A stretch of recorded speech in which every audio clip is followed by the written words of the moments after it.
So we are super excited to be joined on the Educator Wellness Revolution podcast today by the team at DC Wildflower. This is such a special and unique school, so we can't wait to tell you all about it, but we will jump right in and allow them to introduce themselves.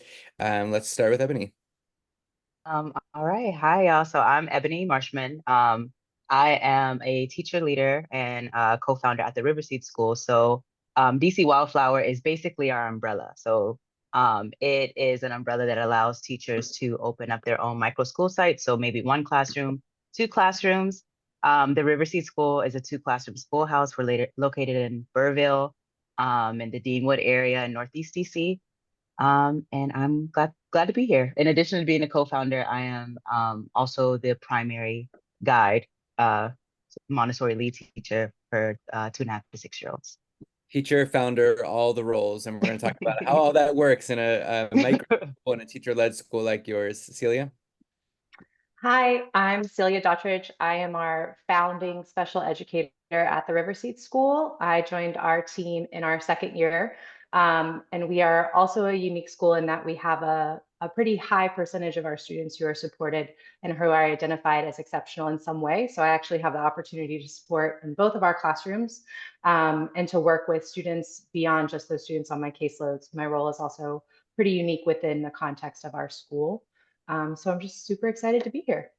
Fantastic. And we actually have Miss Neria coming in. Okay. So perfect timing. Miss Neria, I'm sorry to put you on the spot. We are recording our introduction. So if you want to hop in and just share who you are, what your role is.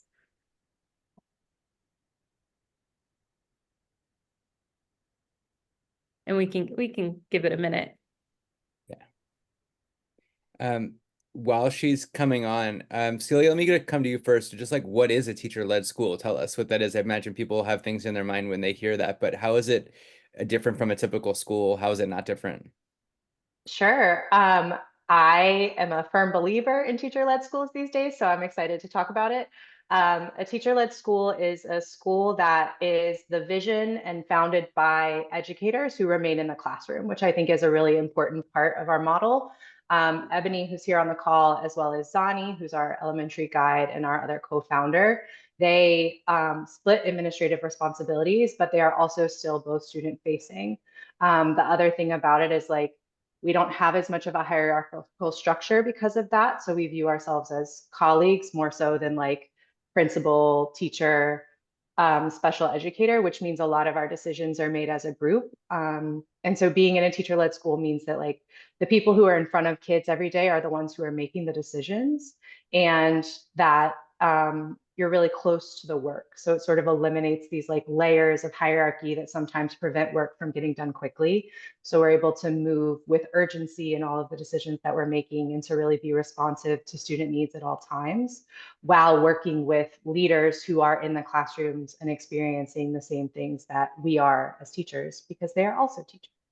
Yeah, so Ebony, what does that look like as someone who is sharing those administrative responsibilities? It looks, let me think of a given day. It looks like a lot of things. So, as Celia said, it's like we have 31 students in total at our school, and there are 7 staff members. And we're all supporting the children in various ways. There's definitely been there's an ongoing learning journey of like, what does it mean to be admin? And what does it mean to be admin in this scenario, as Celia is saying, where there's this goal of being non-hierarchical. I'm glad I pronounced that correctly. I struggled a little bit. Yeah. You did great. Of working that way in an organization. So there's definitely a lot. Like when I was thinking about, what does it look like to work at a teacher-led school? I'm like, it's performance art. Like there's a lot that we are figuring out in real time. I don't want to jump ahead, but I feel like in a lot of ways, it's not that different from previously teaching and not having access to decision making. And so, yeah, there's often I do joke though, it's like, the early childhood teacher, the plumber, the garden coordinator, the, this, that, but it's like we're all doing those roles. And it's been really beautiful to actually, see an action, especially as a team has grown and there's more hands supporting. Yeah. I think that's really powerful. I hear as well that like you're wearing a lot of hats, and so I want to name that. But I think something that we hear a lot from leadership teams and like administrators is that they really miss being like in the classroom in front of students. And so it's really powerful that you get to maintain that too. And I know as well, Ebony, you said you were hopping around our podcast a little bit. I don't know if you got a chance to listen to last season. We did an episode with Raymond Millings on like silos in education. And so like, I'm really excited. We'll come back to this a little bit later, but I'm really excited to like break down like how it works to have a non-hierarchical like team here where everyone is really integrated and everyone is like building on one another's work. And so I think, first of all, I guess like what made you want to work at a school like this, at a teacher-led school? And Ebony, in your case, what made you want to found it? And then how did your own like wellness guide your choice to try this different model of teaching? Was that a concern? Was like your wellness as a teacher something that led you here?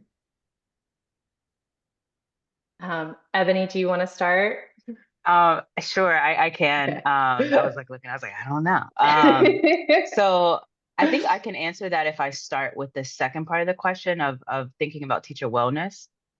So I've been teaching in DC for 8 years now, and I feel like I've burnt out, been depleted, come back to life, been replenished, on pandemic, all of these different things. And so one of the things I often joke of like, why did I, commit to being a part of this and signing, on and starting a school, all these pieces. And the real answer is like, I lack good sense. Like I lost I lost my sense a long time ago.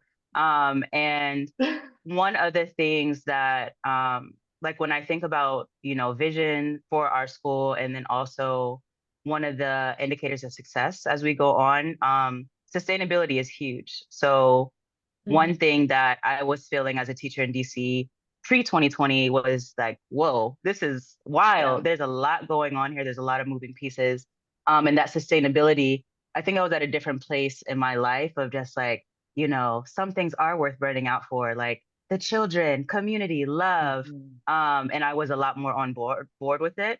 And, roll around to 2020 and the pandemic starting, and, we're all trying to figure out virtual teaching and all of these pieces.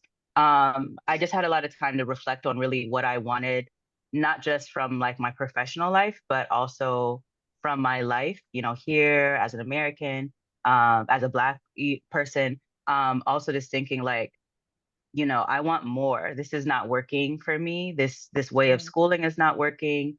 I know a lot of teachers commute, for a lot of different reasons, but working so hard and pouring into a community and then literally crossing a border and going somewhere else, like there just were all of these aspects, and feeling deeply, I can't afford to live where I teach, and just, so all of these factors. And so when thinking about kind of my vision of what I wanted to do next, already like having this foundation of working very hard, and being in partnership, seeing excellent teachers, seeing excellent leaders, and still seeing things not fully connect.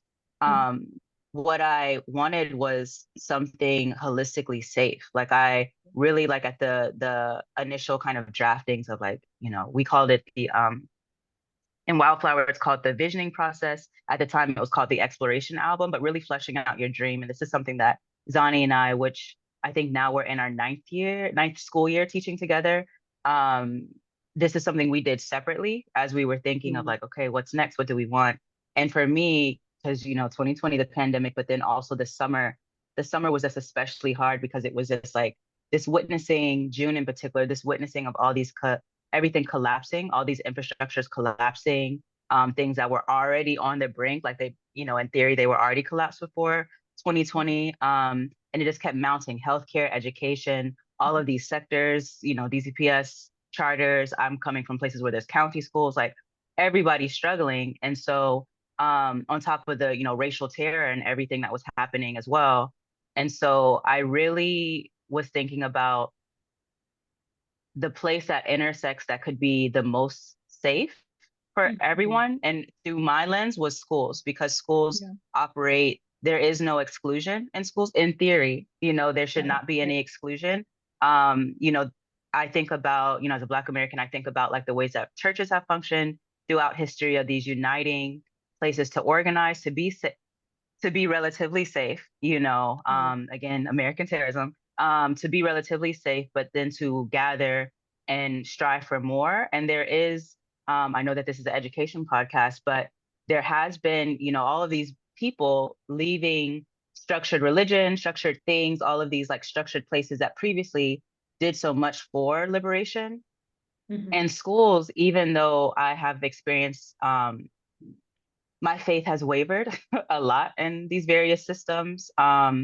School is a place where you have the most access to make an impact. And so I just was thinking of this space of this nature-based, literally writing, like, I have a vision for a schoolhouse model, nature-based schoolhouse, that's going to be surrounded by green space, and it's going to be a holistic safe space for Black people. And it's safe for us. If it's safe for us, it's safe for everybody. And just all of these pieces that really supports Montessori as well. Montessori is really a center of it is education for peace. So thinking about, I know I'm being very long-winded, but thinking about all these aspects on top of sustaining, because I another aspect of what we're doing at the Riverseed School and why, again, why am I continuing to work in these systems that I honestly do not trust, is this sense of this is an opportunity to kind of thwart the or flip, invert, maybe implode these kind of common ways of doing, and maybe relying of like, maybe you'll get a really good principal, or maybe you'll get a really, you got great colleagues and great kids and supportive parents, all of these other things. But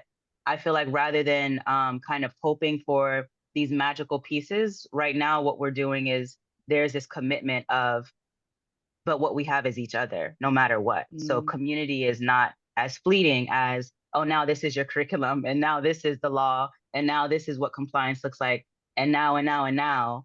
That hasn't changed. But if we're rooting in this belief of we can make it through this together, we can literally sustain together.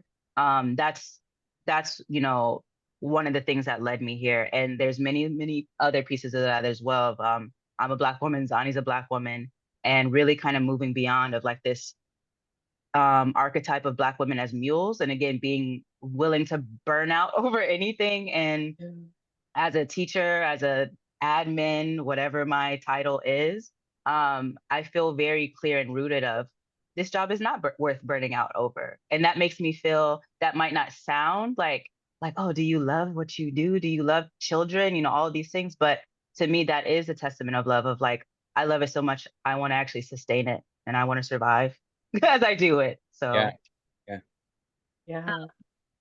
Thank you. And we'll head to you, Celia, but I do want to pull out that piece of like, again, like you were talking about earlier, like that mindset shift from like some things are worth burning out for. Like, no, some things are worth investing in yourself and dreaming of a better future for, so that you can stay in the work. Yeah, Celia. Ebony, I'm really glad you went first, because I've heard you talk about the vision of the Riverseed School so many times, and every time it's like just as impactful for me as the first. And I think what Ebony is explaining about the vision of the Riverseed School is a really important part of why I joined. I've been in education. This is my 12th year. This is my 4th year, 5th year. COVID times, who knows? I've been a special educator for several years at this point. I taught special education during quarantine virtually to students with significant challenges.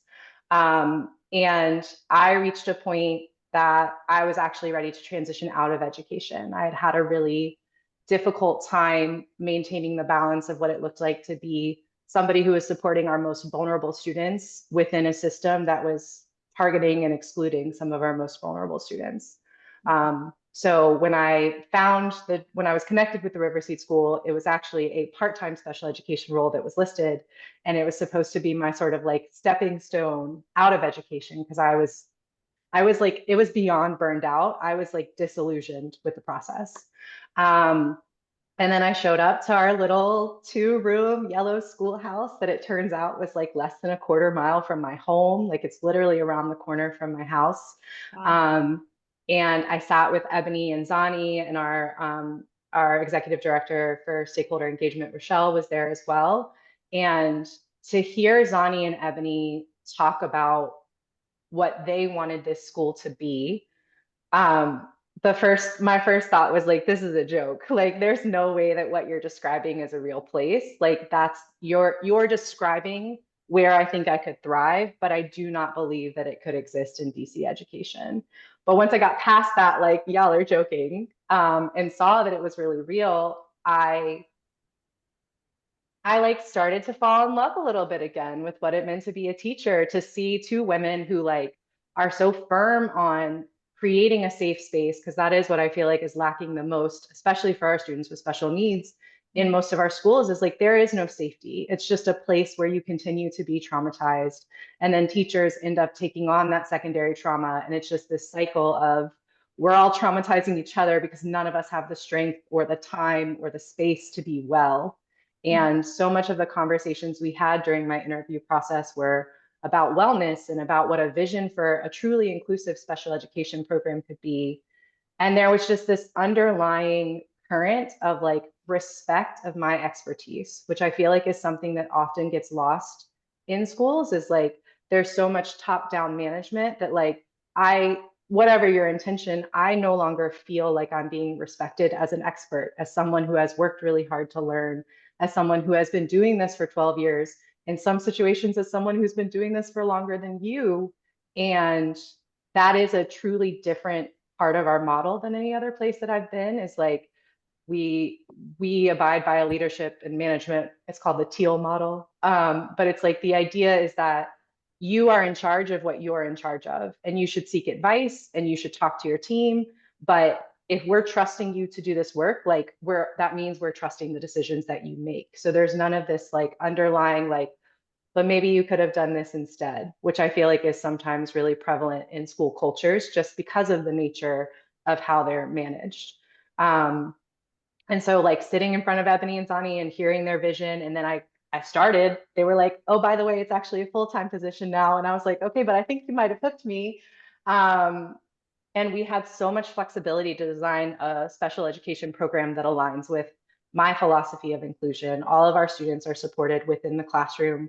We have a very varied classroom in terms of the students who come to the River Seed School, and everyone has a place and everyone is respected and everyone is included.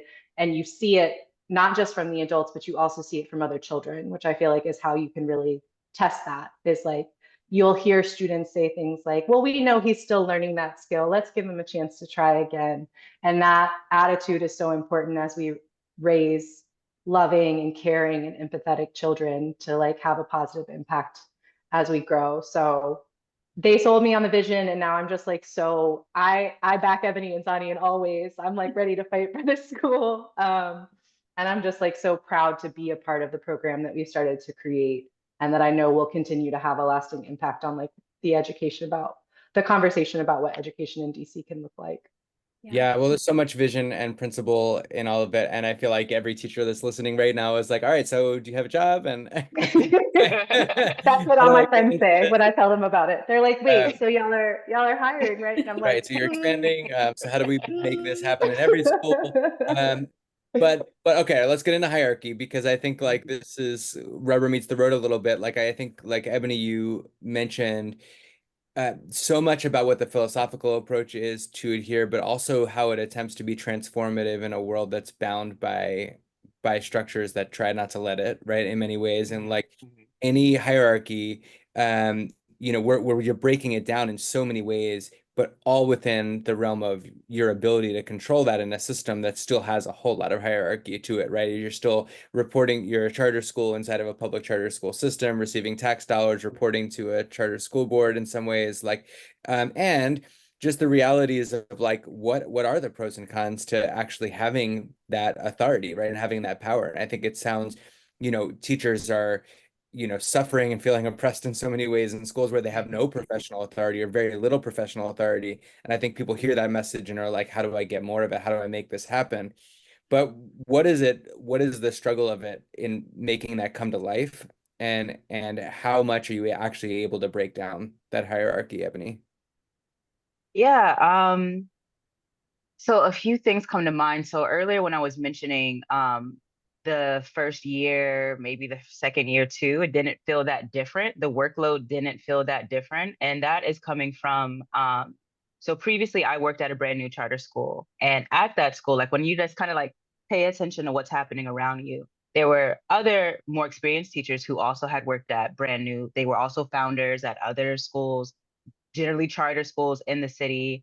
And I would hear different things about like, oh, it'll get easier after year 5, and hearing all these things and different patterns. And one thing that where things kind of felt the same for me at the start of Riverseed and then also previously working in DC, is that there's a certain pace. Like everyone has a beautiful vision. Like the vision, we're going to save the planet, we're going to save these kids, we're going to save ourselves. All of these things is very beautiful. It's very promising. And the people who are drawn to these things are generally, there's a similar profile of like, we're committed. We, again, you might have that. I am ready to burn out for it, maybe not. But something that I feel is really toxic about education that Riverseed is not exempt from, it's the pace. So it's like when you kind of get going on that, whether you're calling it a hamster wheel or a treadmill, you go so fast on that path to burnout. And so this is what I would previously experience of like, teachers, bring your voice. And this is, I often will say everything I learned about politics, I learned from teaching in DC and like in so many ways, where it's make your voice heard. But at this time, that is, you're going to use your vacation, or are you going to come to this other meeting, or are you going to testify, or are you going to complain to your admin and like, do all these things. So there's like all of these pieces. And when you are going so fast, these visions of everybody's beautiful mission and everything, they always get put on the back burner. And so I feel that one of the real challenges, and I'm trying to remember the actual questions, one of the real challenges of really kind of leaning into this, we're done with hierarchies, non-hierarchical, teal, whatever you want to call it, kind of way of being, is really having the time to slow down and stay rooted, like to root and like to really think about, what are you trying to do? Are you able to do it when you're going at 200 miles per hour? And having that built-in time for rest or breath. Often I'm talking about roots because I'm a big nature girl. Like I want to be outside all the time. So there's like often I'm thinking literally about the way roots function and keep you in place, and even with trees of how they communicate, all these pieces. But that's something that really, I feel like that's the ongoing challenge. We're not the first streamers in the city. We're not the first, people who love children doing this work. And so just really contemplating, how can we build in that time to stay well and to stay functional? Often I think about imagination, and there really is something that happens to your imagination when you are in brain. I'm not a neuroscientist. I'm a primary teacher. But your brain, when you are constantly in survival mode or this elevated, your nervous system is always vibrating and never at a state of rest. It's really hard to contemplate, well, how do these things work? And so thinking like logistically of like, decision making, all of that, as Celia said, there's a lot of things that decisions we make together. And there is this understanding like, Zani and I, we do have, our positions are different, and there are things that we're learning, and to try to make sure that we can stay on this, teal, that's a wildflower language, like kind of playing field. And something that is just that I think about as a leader in this role is how do we stay well enough to actually see the whole and not kind of just be like moving inch by inch, millimeter by millimeter, when trying to like work towards progress. Yeah, yeah. And Celia, and feel free to talk about the whole thing and just with distributive leadership, but I think special education in particular is like, I mean, there's so much regulation, right? To what and it sounds like you're able to enjoy a lot of freedom in terms of your approach there. But like, how does that work out for you? I I feel very grateful because I've gotten a lot of flexibility since joining in terms of what that does look like. I think like there are two parts to my role. I do still continue to manage our compliance process. So we don't have a coordinator. So like IEPs, meetings, all those things, I continue to run those. And that part of my job is very bound by law, right? Like there's not a lot of flexibility in the special education process, particularly in DC. We have one of the most stringent processes that there are. But in terms of like what that can look like on the ground, right? So like I've always come from organizations that say they have a student-centered and a family-centered approach to special education, but then they're bound by, Ebony and I talk about this a lot, and like the day that Ebony said it, I was like, wow, I have never heard it worded that way. But like this just scarcity mindset that continues to exist in education of like, there's not enough to go around, so we have to prioritize who's going to get what.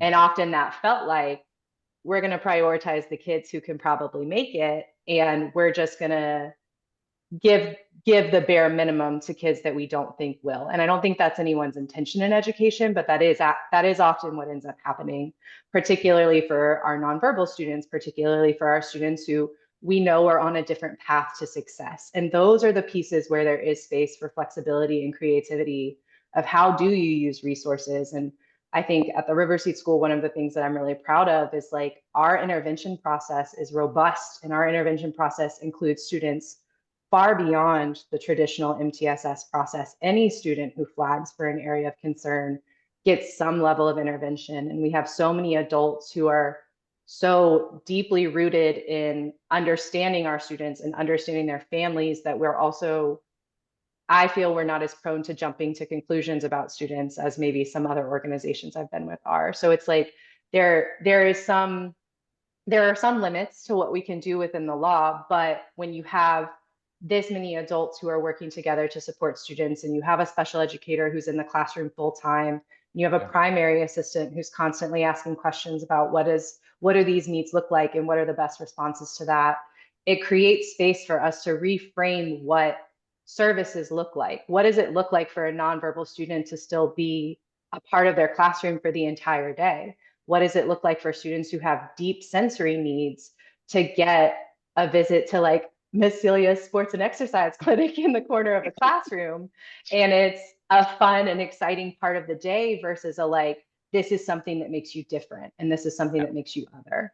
And I think that's where a lot of the flexibility and the difference in leadership comes in, of just there's so much trust, but there's also so much space to try things. And like failure is not penalized. Like, wow, we tried something and whoo, y'all, that did not work. Let's not do that again.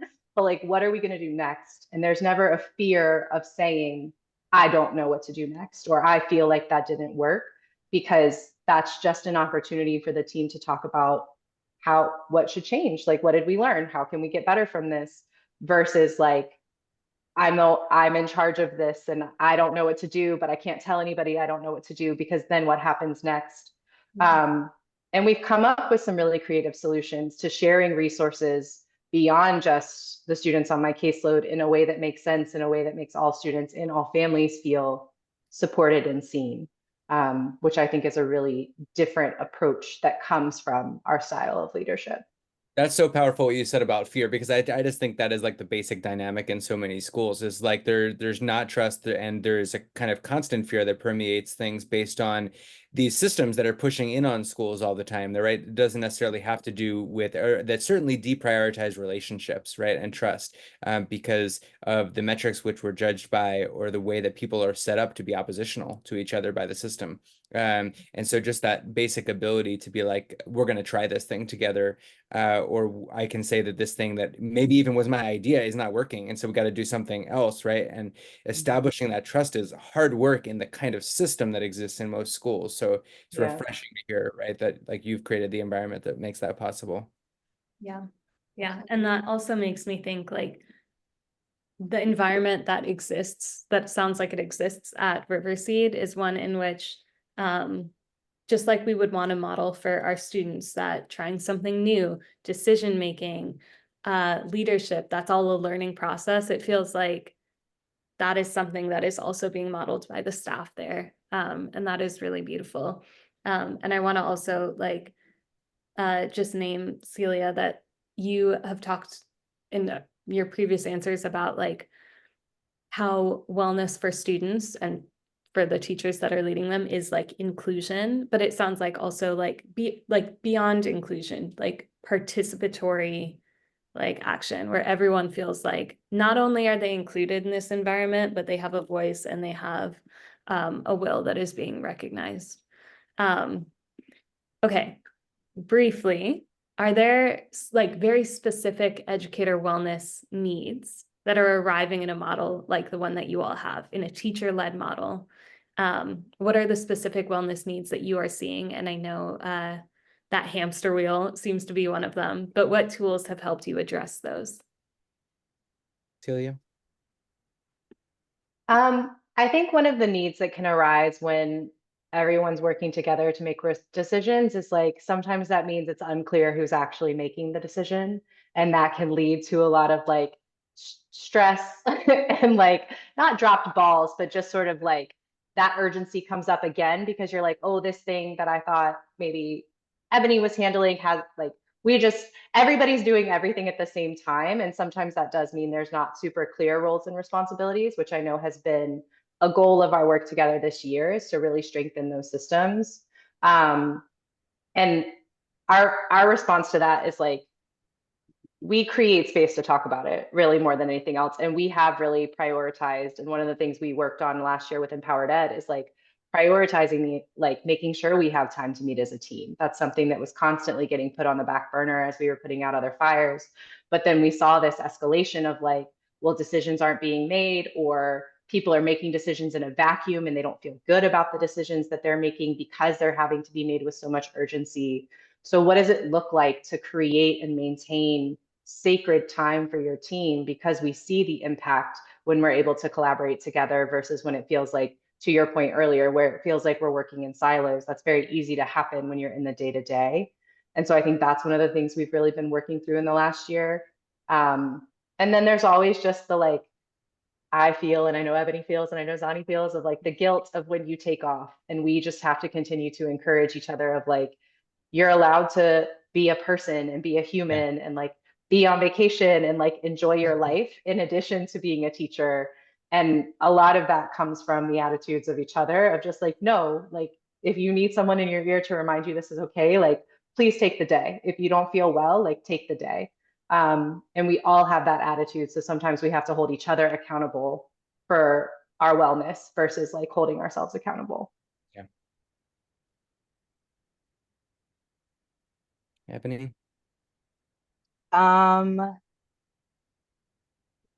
One of the first things I was trying to think of exactly how the question was worded, but I just thought about the wellness space that y'all helped us create, participating through the Aussie core cohort. And that was so needed because previously, you know, again, thinking about the pace, we would make do with whatever we had. And because our school is literally a renovated home, there's not necessarily a space that, or there previously was not a space that we weren't always sharing with children. So it might be, you can sit down, but there might be, you know, some kids right there too. Whereas now we actually have, you know, a partition in our room and are able to have essentially like a teacher's lounge kind of space. And it might seem so simple or something that could be taken for granted, but it's really just made a difference. And just having little things that feel like luxuries of, you know, heating pads and, you know, this things to sit, that's really that physical, thinking about the physical space, the way it can contribute to our well-being. It's been really useful. Yeah. All right. We're going to wrap up with a lightning round kind of question here, but it's going to be, I'm going to give you the magic wand. You can name as many things as you want. But we're going to limit it to kind of like, how do we move schools in the direction of the Wildflower model, or towards teacher-led schools, that sort of breaking down hierarchy towards the vision that you outlined earlier, but from a policy perspective, right? You could make any change you want that would help the system break down the hierarchies and move in this direction. What do you got? What would you do? You don't have to go testify, you don't have to lobby, it's just gonna happen. Systematize trusting teachers. So maybe some decisions about education can't be made without teachers in the room, active teachers in the room. Contemplate the hours of, like, contemplate the schedules for the children first and foremost, and then think about what makes sense and what doesn't. And then also if we are thinking about, the link, so I'm thinking about the before care, after care children who all over the city are at school from maybe 7:30 to 6 p.m. ish.